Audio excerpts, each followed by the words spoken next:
We say, guys, Kapper here. Well, I just had the heart surgery. They call it a procedure, but I'm tell you, it's a surgery.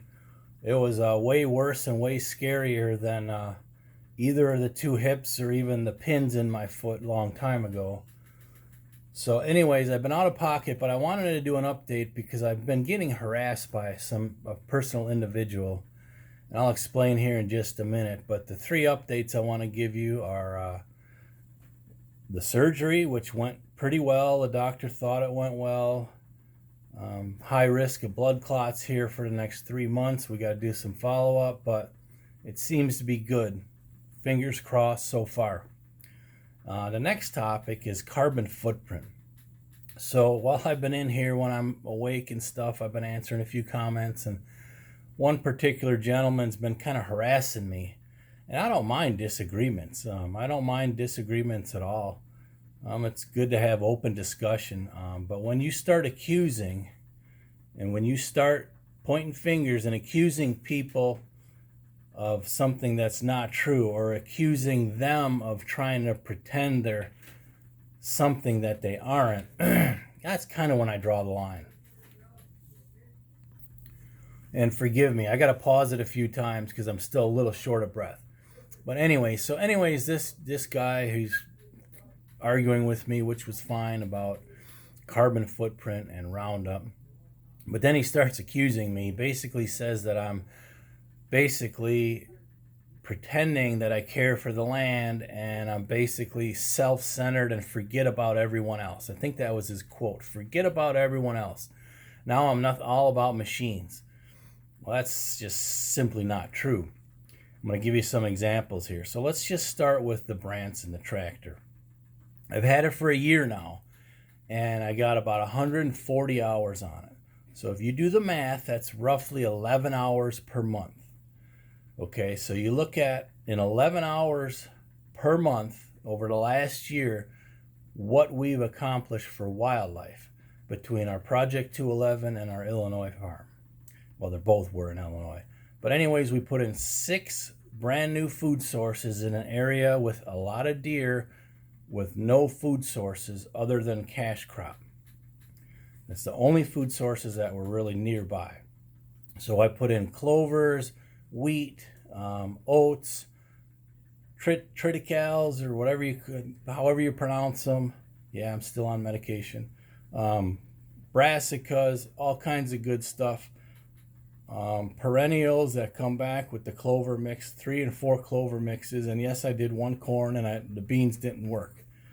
So you look at all we've accomplished, and on our farm, we also added some new food sources. I've got clover plots all over our farm, and those serve huge wildlife benefit for not only deer, but turkey, quail, rabbits, little critters. I mean, it's just very valuable to the wildlife. So in 140 hours over the course of a year, we have made tremendous impact on both of those farms, positive for wildlife.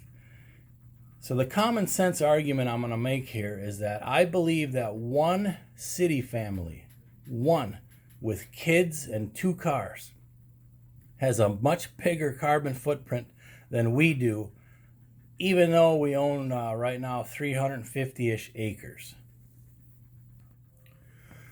And the Bobcat's the same way, the excavator. I mean, I only spend lately maybe an average of a couple hours a week or a month on it because of my back and hips and, well, the rain. So anyways, one family, one city family with kids and activities is burning them 2 cars, unless they're electric. I'm talking about gasoline engines. They're running them kids all over God's green earth for sports, for band practice, for traveling teams, whatever. 7 days a week, back and forth.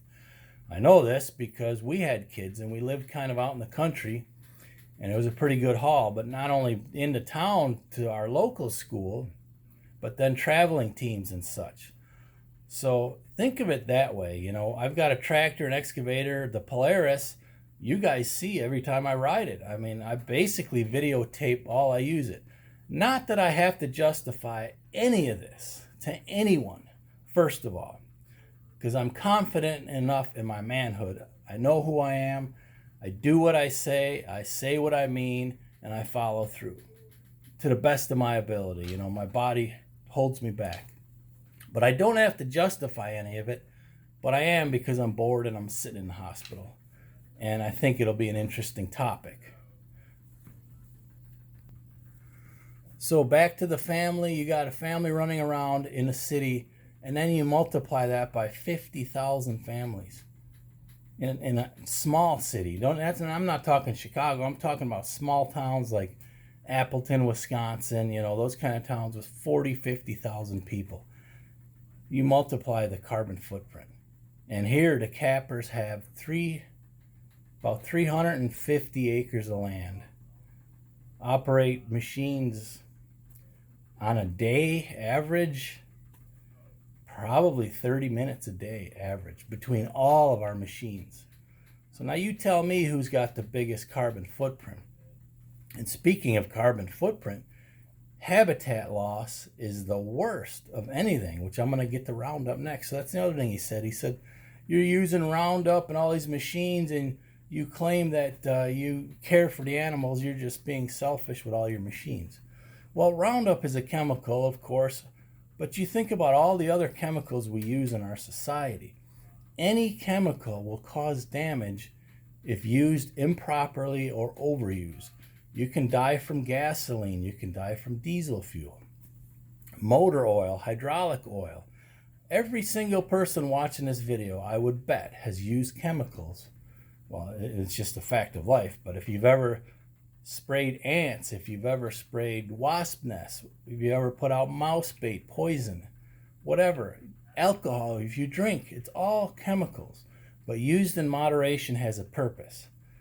I use Roundup sparingly. Do I think some farmers overuse it?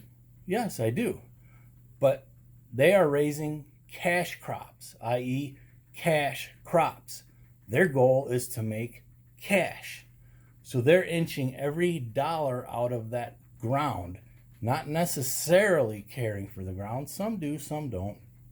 But if they're strictly business cash crop, well, it's in their interest to try and make money. We, on the other hand, are hobbyists, okay? We enjoy the wildlife. So our use of the chemical is just enough to accomplish the things we want to accomplish. And by the way, soybeans are a fantastic food source for animals, not just deer, turkey, quail, rabbits. Everything eats, even birds, soybeans. And it helps the soil. It puts nitrogen back in the soil, or phosphate, or one of those three. So anyways, yes, our use is very measured and limited in how we use it. So in closing, I do greatly appreciate all of our supportive viewers and friends that we've made on YouTube. And Mrs. K does as well. We've really been having a good time with the support. We appreciate it. So I'll be out of pocket probably for a few more days. I'm hoping to get out of here today. And my next mission is to run soybeans down to Kentucky on Friday.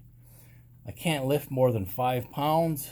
Right now I'm on restrictions, but my buddy Curtis is going to come and fill up the pickup for me, and I'll run them down to Kentucky. And then Mark's going to help me. He's going to unload them for me over there. So hopefully we're going to keep some progress going. So I appreciate all the support. And until next time, Kapper out. Thanks.